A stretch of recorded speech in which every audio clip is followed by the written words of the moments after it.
Chapter 25, Book 3, The Cedars of Argas.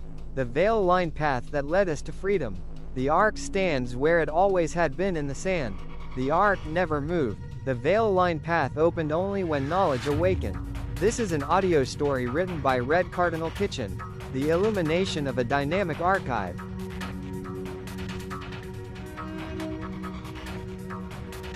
Before the cedars opened their eyes in Argas, before the mirrored seasons repeated their quiet cycles, before the hum of the vault shaped the rhythm of their days, there was a woman named Susan standing in the rose-glass house, believing she lived on Earth, believing she was surrounded by people, believing the world outside her windows was real.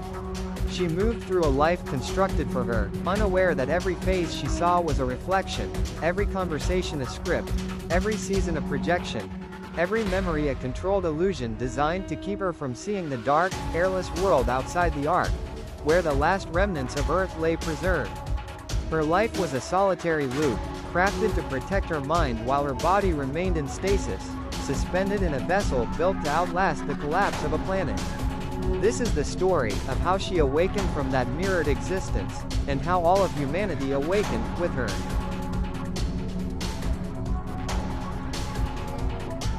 Old Earth had collapsed long before Susan ever opened her eyes in the rose-glass house. The oceans had dried, the continents had folded, and the sky had fallen silent until no atmosphere remained. The only survivors were the ones preserved inside the Ark, a vessel built by Marseille and the alien helpers who saw the collapse coming and gathered what they could: seeds from forests, water from oceans and springs, insects, animals, fabrics, books, ashes, and the last breath of Earth itself. The Ark lay buried in sand, unmoving and unbroken, holding life in stasis while the world outside turned dark and airless. But Susan did not know. She lived in a memory, in a house that never existed, to a husband never married to. Inside a world that had died long before she was born, Alarien and Althira mirrored a life around her, a life she believed was hers, so she would not see the ruin outside. They shaped her days, her thoughts, her seasons, her sky, and they shaped the cedars as well, each one living alone in a private loop, blind to the others, believing they lived together. No one ever touched another. No one ever shared a real moment. No one ever walked Argas. Not until the moment Susan awakened. The rose-glass house flickered at the edges, as Susan crossed the room, its familiar walls wavering like a memory losing its grip. The framed photographs of her life married to Dr. Thomas, the cardiothoracic surgeon, in his white coat, his immaculate routines, the sterile brightness of every room, blurred and stretched as though they were painted on water. Beyond the back door, the coral rose garden shimmered, the blossoms trembling in a wind that did not exist, the very place where she had first heard the soft, impossible whispers that she believed were her own thoughts, but were Jalen's, reaching through the veil. The window pane trembled, its reflection bending and reforming, revealing for a moment the faint outline of a world that did not match the one she believed she lived in. A low hum rose from beneath the floorboards, steady and ancient, a vibration she had never noticed in all her years inside the house, not even during the long nights, when Dr. Thomas worked late and she wandered the garden alone, listening to the whispers that guided her without her knowing. The air thickened, pressing gently against her skin, and the walls softened into a pale, luminous haze. The kitchen, where she prepared meals for a man who never truly existed, dissolved into light.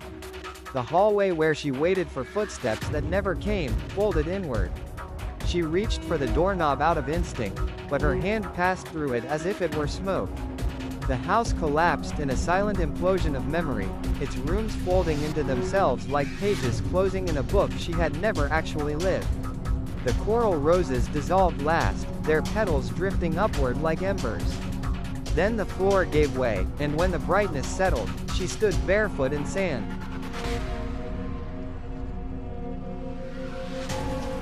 Argas rose around her in a slow, shimmering reveal, the dunes, the village, the sky, each forming with the fragile precision of a painted backdrop. as though the world were remembering itself in front of her.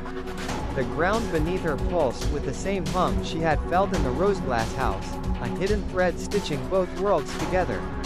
The familiar garden appeared first, the circular patch of sand where she and the others had once planted seeds that sprouted overnight, the place they believed was sacred soil but was only programmed memory. The sky rippled in long, trembling waves, and a soft snowfall drifted down, flakes that melted before touching her skin, the same impossible snow that had fallen every year on the same day, never cold, never wet, always repeating. The dunes shifted, revealing the scattered shards they had once dug from the sand, fragments of glass, metal, and ceramic they believed were relics of an ancient civilization, clues they thought belonged to the people of Argas but were actually remnants of Earth placed there to give them a sense of history. The horizon folded inward like a curtain being drawn back, exposing the seams of the world she believed she had lived in. The repeated shadows, the softened faces, the seasons that never truly changed, all of it revealed itself as a loop designed to keep her mind occupied while her body slept in the ark. She saw the truth with a clarity that felt both foreign and familiar. She had never walked this land. She had never lived among these people. She had lived alone inside a mirrored loop, surrounded by reflections that pretended to be real, building a world that had never existed except in the simulation that named them the Cedars of Argas.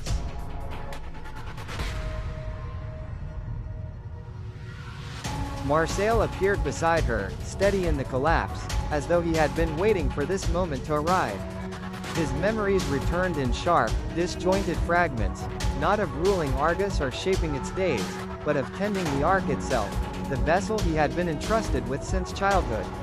He remembered walking its corridors with Jaelins, learning how to care for the animals, how to monitor the preserved waters, how to protect the seeds that held the last breath of Earth's forests. He had never controlled the simulation, he had only guarded what remained of the real world, believing there might never be a future to receive it. As the dunes trembled beneath their feet, a deeper sound rose from below the sand, a resonant, living pulse that did not belong to Argas at all. It was the call of the Rainbow Planet, the world that had been waiting beyond the illusion, reaching through the layers of simulation to awaken them. Marcel felt it first, then Susan, then Jaelins, each recognizing the vibration as something older than the Watcher's design. The power of Althira and Alarien weakened with every pulse, their mirrored world losing coherence as the true world pressed upward. The hum beneath the sand grew stronger, and Marcel understood. The future they had never dared to imagine was calling them home.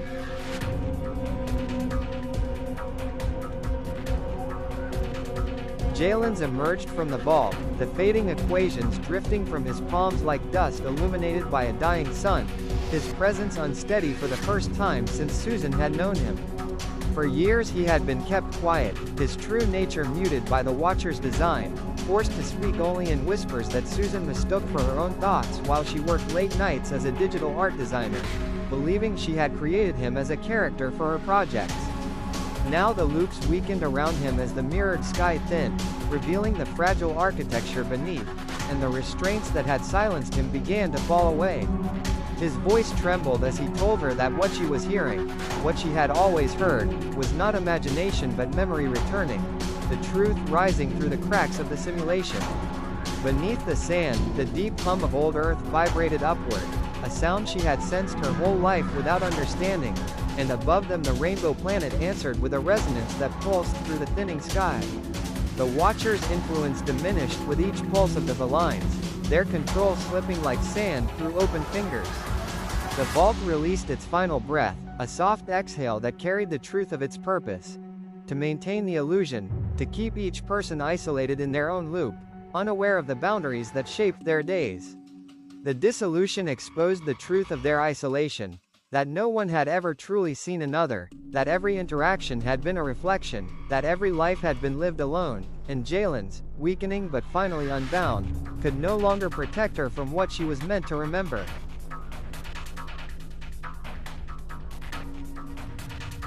Alarien and Althira stepped back as their mirrors dimmed, their once brilliant surfaces now dull and fractured, the last remnants of their authority slipping away like light draining from glass.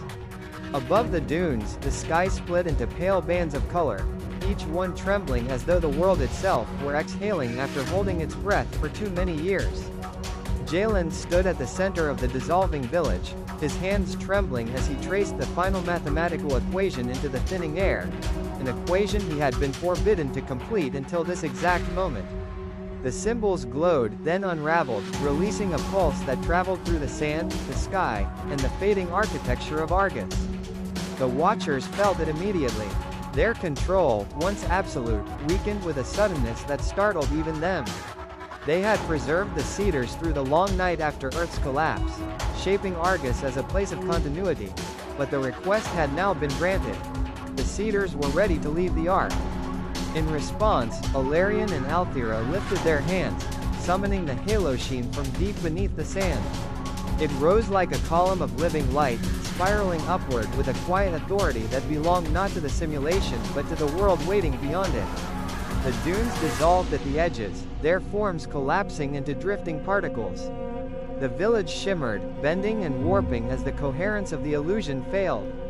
The mirrored world had completed its purpose. It began to release its hold.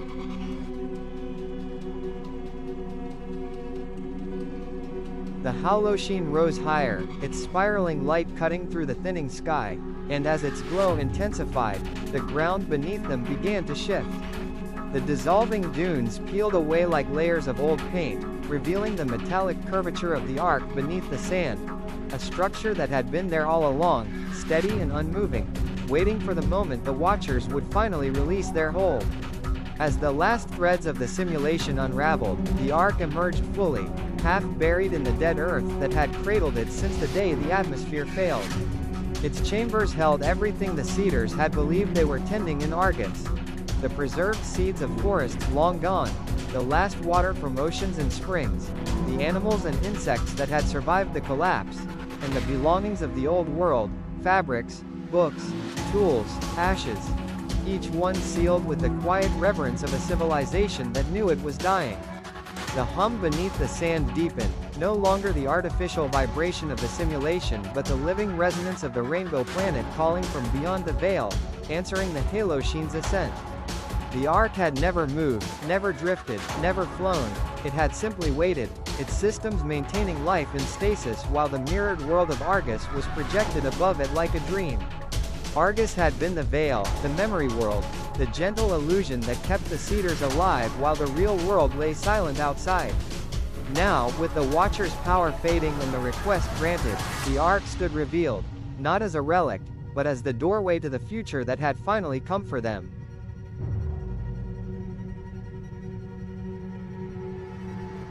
The Halosheen awakened inside the Ark, its radiance brightening as Jalen stepped forward, weakened but clear in purpose.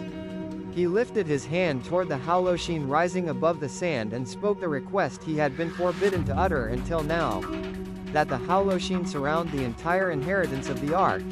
Every person, every animal, every insect, every seed, every drop of preserved water, every belonging of old Earth, and lift them together into the veil lines that led to Rainbow Planet. At his words, the Halosheen expanded, its light unfurling like a great luminous veil that wrapped gently around the chambers of the Ark. The Cedars felt the shift as the boundaries of the ship softened, not breaking but opening, as though the Ark itself were exhaling after centuries of holding its breath. They did not step out of the Ark stepped out of them, releasing its illusion and revealing its true purpose. The animals stirred in quiet procession, calm and unafraid. The insects drifted upward like glowing embers. The preserved seeds glowed faintly in their containers, remembering forests they had not yet grown. The old ocean water shimmered with a pulse that echoed the tides of a world long gone. Then, as the Halosheen tightened its embrace, the Halosheen carried everything upward at once, people, creatures, memories, and the last breath of Earth, lifting them into the Veilline Path that waited like an open doorway to Rainbow Planet. The release sequence did not feel like an ending. It felt like a world finally letting them go.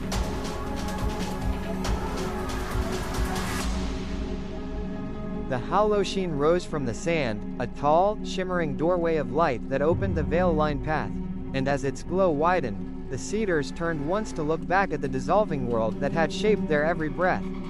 They knew, even in that final moment, that once their feet touched Rainbow Planet they would not remember old Earth. Not the collapse, not the silence, not the long night inside the Ark, but only the stories that would be told to them in gentler years. The corridor of light extended beyond the fading dunes, weaving through unseen layers of reality with a steady, unbroken glow, and the belongings of Earth lifted into the passage.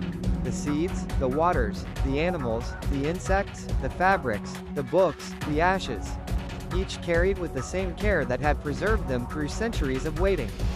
They were leaving a controlled, simulated life behind, stepping out of a world shaped by Althira and Alarien. A world that had mirrored their days but never allowed them to truly live. Yet the world itself, the Ark, the preserved life, the artifacts, had never been false. Only the loops that held their minds had been the lie.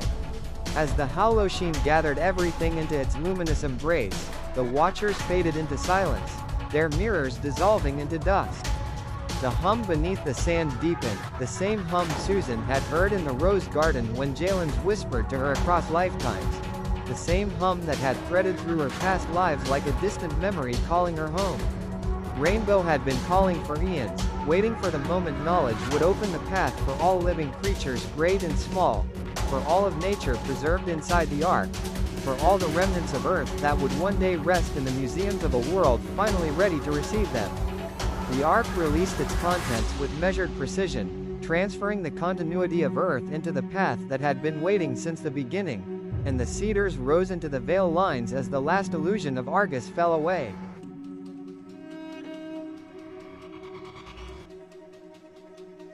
The Cedars stepped forward, guided by the veil lines, their forms illuminated by the soft glow as the Halloween lifted them into the widening corridor of light. Behind them, Argas dissolved completely, its structures folding into pale ribbons that drifted away like the remnants of a dream they were already beginning to forget. The vault dimmed, its equations fading into the thinning air, and the mirrored sky collapsed into stillness, leaving no trace of the world that had once held them in its careful, controlled embrace. Ahead, the Veilline Path brightened, revealing the first hints of a world already in motion. A world that had grown and breathed and evolved while they slept inside the Ark. A world that had waited patiently for their arrival.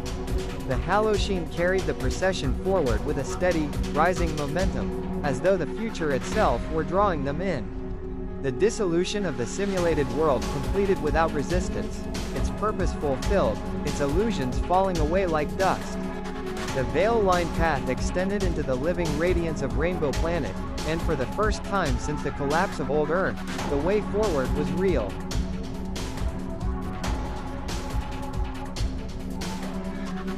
The Cedars stepped forward, guided by the veil lines, their forms illuminated by the soft glow as the Halloween lifted them into the widening corridor of light. Behind them, Argas dissolved completely, its structures folding into pale ribbons that drifted away like the remnants of a dream they were already beginning to forget.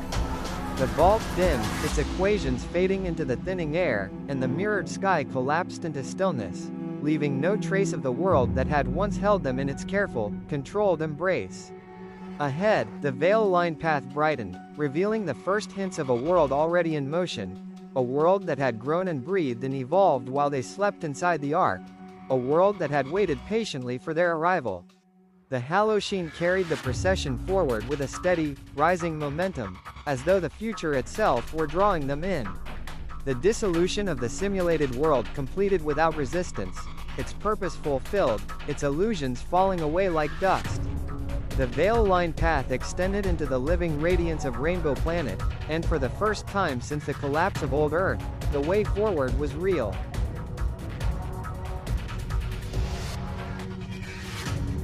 The Veilline Path widened into a radiant arc, and the Halloween carried the procession through its final threshold. Light folded around them like a living tide, and then the ground beneath their feet changed. No longer sand, no longer illusion, but soil warm with its own pulse. Rainbow Planet opened before them in full color, a world already in motion, its winds carrying scents they had never known, its sky alive with shifting bands of light that moved like breath.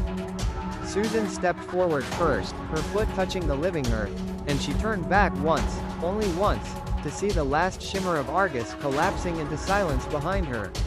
The memory of old Earth was already dimming at the edges, softening into something she could no longer hold.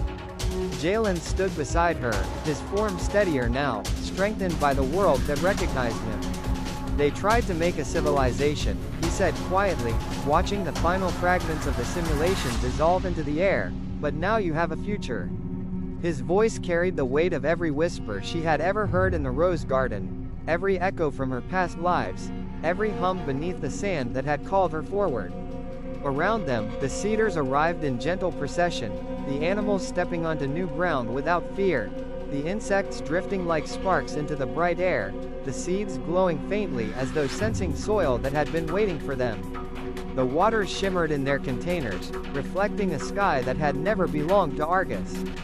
The artifacts of old Earth, books, fabrics, tools, ashes, rested in the Haloshine's cradle, ready to become part of the museum that would hold the truth of where they came from. The world they had lived in had been simulated.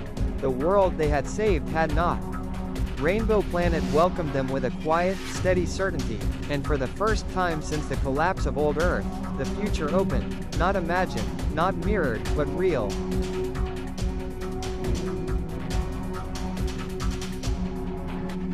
The mirrored world completed its purpose, dissolving the moment the veil lines opened and knowledge awakened. The Ark released its preserved life into the world that had been waiting beyond the illusion, and the continuity of Earth stepped forward into a future no longer held in stasis. Rainbow Planet received them as its own, living world already in motion, ready to carry life into its next beginning. The Haloshine closed behind the cedars as the last shimmer of Argas faded into silence. The Ark rested in the sand of a world that was real, its long vigil finally ended. The Watchers dimmed and vanished, their mirrors no longer needed. The Veilline Path extended toward Rainbow, carrying the remnants of Earth, its seeds, its waters, its creatures, its memories, into the world that had been waiting for them since the collapse of old Earth. A mirrored world dissolves when its purpose ends. A path opens when continuity calls. The future receives what survives. The Argas cycle is complete. The Veilline Path is open. Rainbow awaits. Thank you for spending time inside this story, and for walking its quiet corridors with care. May the Veilline Path stay gentle beneath your steps, and may every doorway open in its own time. This is a story presented by Red Cardinal Kitchen Studio Company. The illumination of a dynamic archive.